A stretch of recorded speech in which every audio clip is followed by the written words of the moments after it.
Hey folks, welcome to another Triple T Thursday. For those just joining us, that's tools, tips, and talk, where we'll discuss info specific to the knife maker. In this week's discussion, we're going to talk about handle material, specifically wood, because I got a special package in the mail and I want to talk about that. This week's Triple T was supposed to be about my new grinder, but it hasn't arrived yet. So hopefully next week's Triple T will be an intro to that. Let's go down to the table. I want to show you what I just got in the mail. So my good friend Aaron over at A-Leigh Knives told me he was going to send me a package, didn't tell me what was in it, but it just came today. And I was amazed when I opened the package.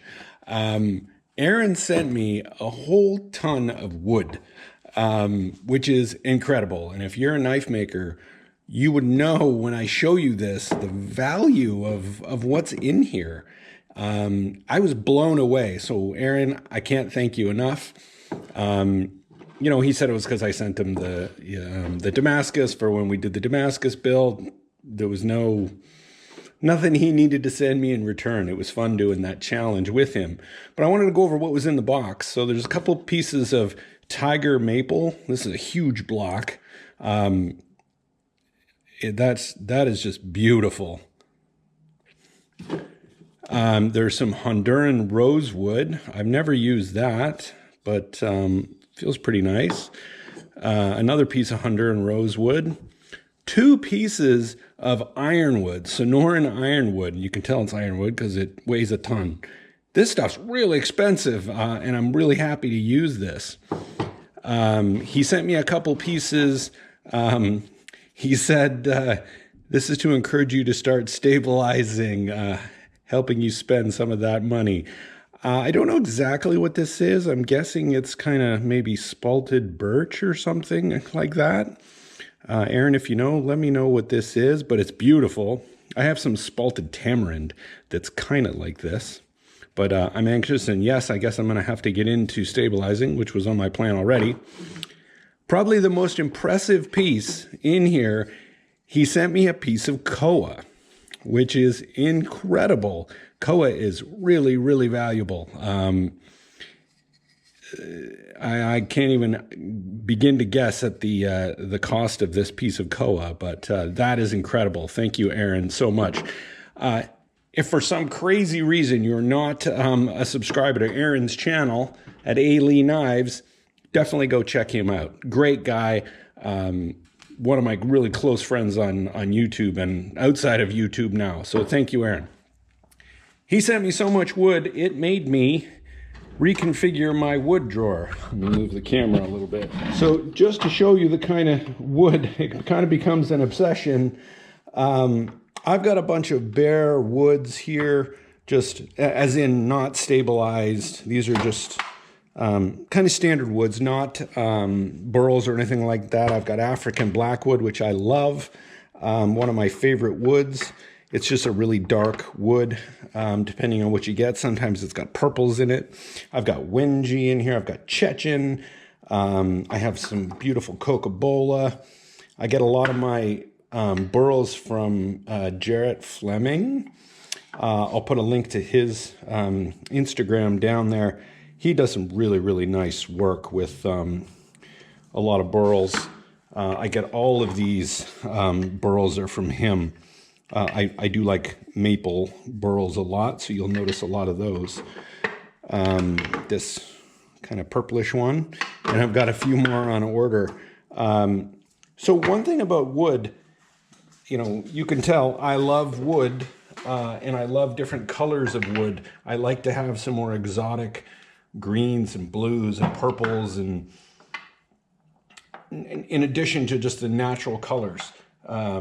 There's some natural woods, like this podock is a red color. It's beautiful. Purple heart I've got in here.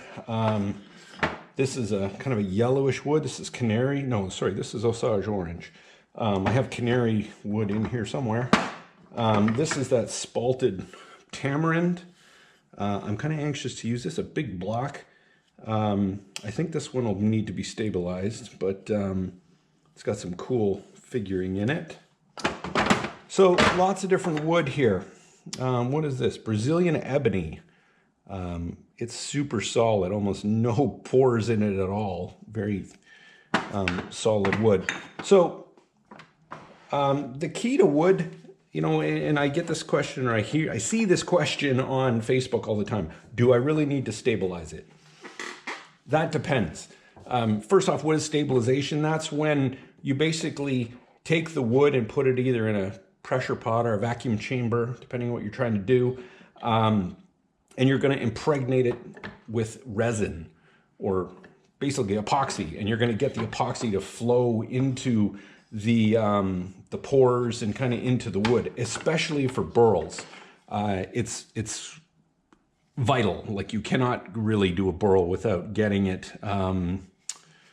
stabilized, because you want the resin to go into all the little marks. There's always little voids and spaces in burls, so you really need to get it. You can even see it here. There's a little space there.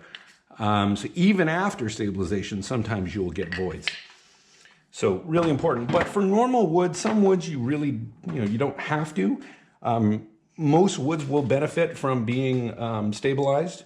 African blackwood, or woods that are very, very dense. There's a rating scale on how dense a piece of wood is. I don't remember what it's called, but woods that are in the thousands on that scale are usually pretty hard. They don't have to be stabilized, but all woods will benefit from it. But some woods like this Wenji, I don't think I'd want to try to use this. It's got really, really big pores without stabilizing it. But like bloodwood, African blackwood, podock, I've used all those without stabilizing, and they're fine, but you still risk the wood shrinking. So anyway, I wanted to really just do a quick intro on wood. Not a lot of info on this one, but really I wanted to show all of the wood I got from Aaron, which is amazing. I'm gonna have to create some real special projects, especially for that Koa, to use. So anyway, hope you got something out of this. Collecting wood starts to become an obsession. I didn't know this was coming. I think I have 4 or 5 more burls on the way. Just because when I see them, I kind of grab them online from some folks. So I'll put a couple of the guys that I get burls from in the description of this video. And I'll also reference Bell Forest Labs. If you're just looking for hardwood and you want to do your own stabilization, or you just want to get raw hardwood, they have some great, really great packages. You can get 9 1.5 by 1.5 by 12. So there, you can get 9 of those in different. You get a Wenji, you get a canary wood, an Osage orange, you get podock, you get purple heart, bloodwood, a bunch of others. You get 9 of them in 1.5 by 1.5 by 12 for $50. That you just can't go wrong there. You'll get enough wood for 30 knives if you buy something like that.